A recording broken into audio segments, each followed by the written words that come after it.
This is a first effort at one of these video replies using a pretty cruddy webcam.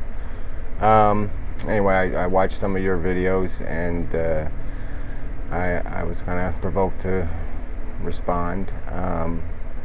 You seem to struggle with words, you know.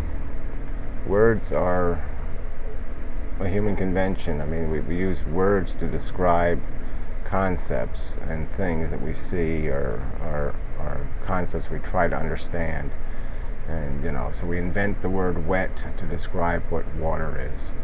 And so you know, we have these words, philosophy, or altruism, or whatever, and they're just imperfect. It's like it's a label, and it's like most of our labels. It just doesn't do the job. And so there's really I don't see any point in wasting time trying to figure out what makes somebody an official philosopher. Obviously, in my opinion, there is only one truth, and so the only real philosopher is the guy who's got that right answer. You know, finding the right answers. That's the science of philosophy.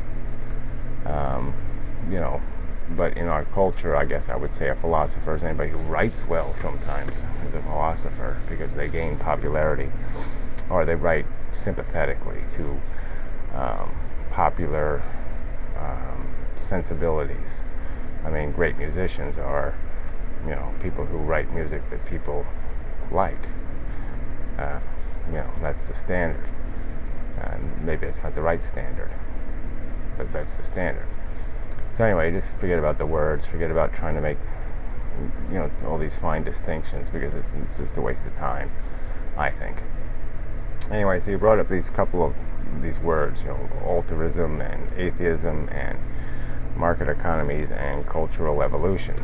And, you know, I guess real quick, I hit the you know, market economy versus socialism. Guess what? There's no such thing as these two extremes. There just isn't. Okay, the Hoover Dam was socialism. Social Security is socialism. I mean, we're you know, we are a capitalist society, but obviously we wouldn't have landed on the moon if we just waited for capitalism to do it. Okay, it required a human initiative, a social initiative. That's socialism. You know, so where we draw lines, I mean, is the EPA too much socialism? I mean, you know, everybody draws a different line, but it is all socialism. I mean, you have to have some element of it, or you have this libertarian crazy world, you know, where you're going to have 5 son of a bitches who own everything, and the rest of us are all going to be slaves to those son of a bitches. And we're almost there now. But anyway, you know, I'm a socialist in concept, because I believe in doing something right and doing it well and doing it once, and not having a bunch of little half-ass experiments, you know, half-funded, half-done. Look at internet. Look at internet search. You think internet search is as good as it can be? You think it's even half of what it could be, or a quarter of what it can be? No, it's a big marketing shyster industry. You think email is what it should be? You think all this spam crap is the way email should have been designed? No, but that's capitalism. Capitalism said, yeah, we got to make money off of this, so we got to exploit every minute inch of the internet is being exploited by your market economy, because we've applied no EPA, we've applied no NASA, we've applied no restrictions or limitations on this stupid, you know, marketing middleman world. Look, the internet was supposed to straighten the line between production and consumption. You think it's done that? Do you think? No, we have Amazon advertising in your newspaper. I mean, the online companies have become what we were trying to avoid, which is paying for a bunch of marketing garbage. So the overhead is all still there. We're still paying for all this overhead, and we've gained nothing. I mean, it wasn't for the fact that the internet is tax-free from sales taxes, who knows how successful it would be, because how much incentive is there doing online commerce? Because you're still paying a huge premium for all this marketing. Every click on those sponsored links at Google, the average click is $1. So a company's paying $1 to get your eyeballs to their website. Is that efficiency? And that's the market economy. And so I don't think it's done anything to improve our lives. I think we could have 10 cars in every driveway and 500 chickens in every pot, and we just got rid of all this marketing crap. It's a huge drain on our society. All these parasites who accomplish nothing, who produce nothing, give us nothing, okay? And so, whatever, let's skip that argument because I want to get to the more important argument, which is this idea of this cultural evolution, altruism, atheism. You don't think there's the idea of the truth is worth fighting for.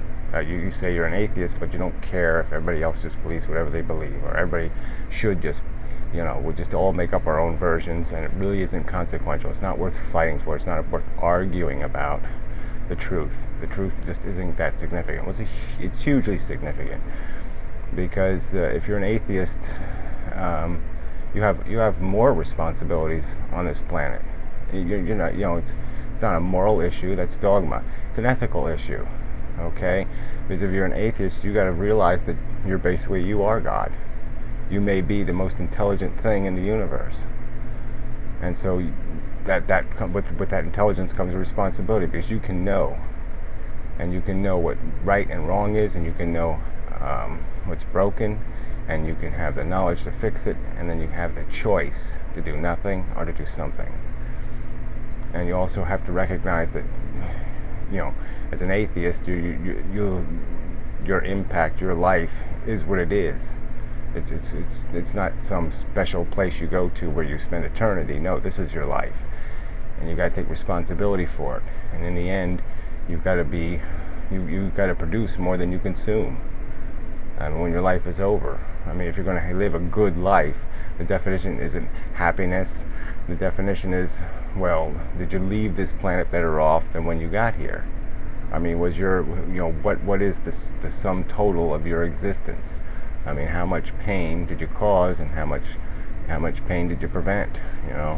That equation, there's an equation in there that's going to quantify, the value of your life, and so that's something you've got to take responsibility for as an atheist. It's a high, and I think it's a higher standard. Christians got it easy. All they do is follow these 10 simple little commandments. Thou shalt not kill. Oh, yeah, big deal. We can't figure that one out. Thou shalt not screw over your neighbor. It doesn't make any sense either. You could just take this stupid golden rule. The idea that you do unto others as you have others do unto you. It's a simple logical concept. Obviously, if you understand that other people feel and think just like you do, and that they're basically equal, that it doesn't really matter who's doing the suffering. It doesn't matter whether it's you or whether it's them. And so you have to give up some of your selfishness in life, and so then you become altruistic, in the sense that you realize that the game, in the universal sense, isn't about you. It's about all of the grains of sand. It's, suffering exists whether you personally experience it or not. And so we all have to take responsibility for that. We all have to take responsibility for the price that's been paid for this whole thing called life. 4 or 5 billion years of conscious beings, different levels of consciousness, of course, but conscious beings consuming each other. And so that's what's the truth, right? So let's argue the truth. And the truth is, if you're going to be an atheist, you got to take responsibility for that. And part of the responsibility is you realize that, nature's made up of crude, ignorant forces. There's no happily ever after, or deliberate or intended or created positive or productive scenario here. Realistically, if you're going to look at it objectively, strip yourself of your personal sensibilities, the fact that you find kittens more appealing than snakes, all the subconscious and programmed bigotries and prejudices that exist within us, based on how nature designed us, in the sense that we were designed by crude forces that intended one thing, is that we were rewarded for our success, our genetic success.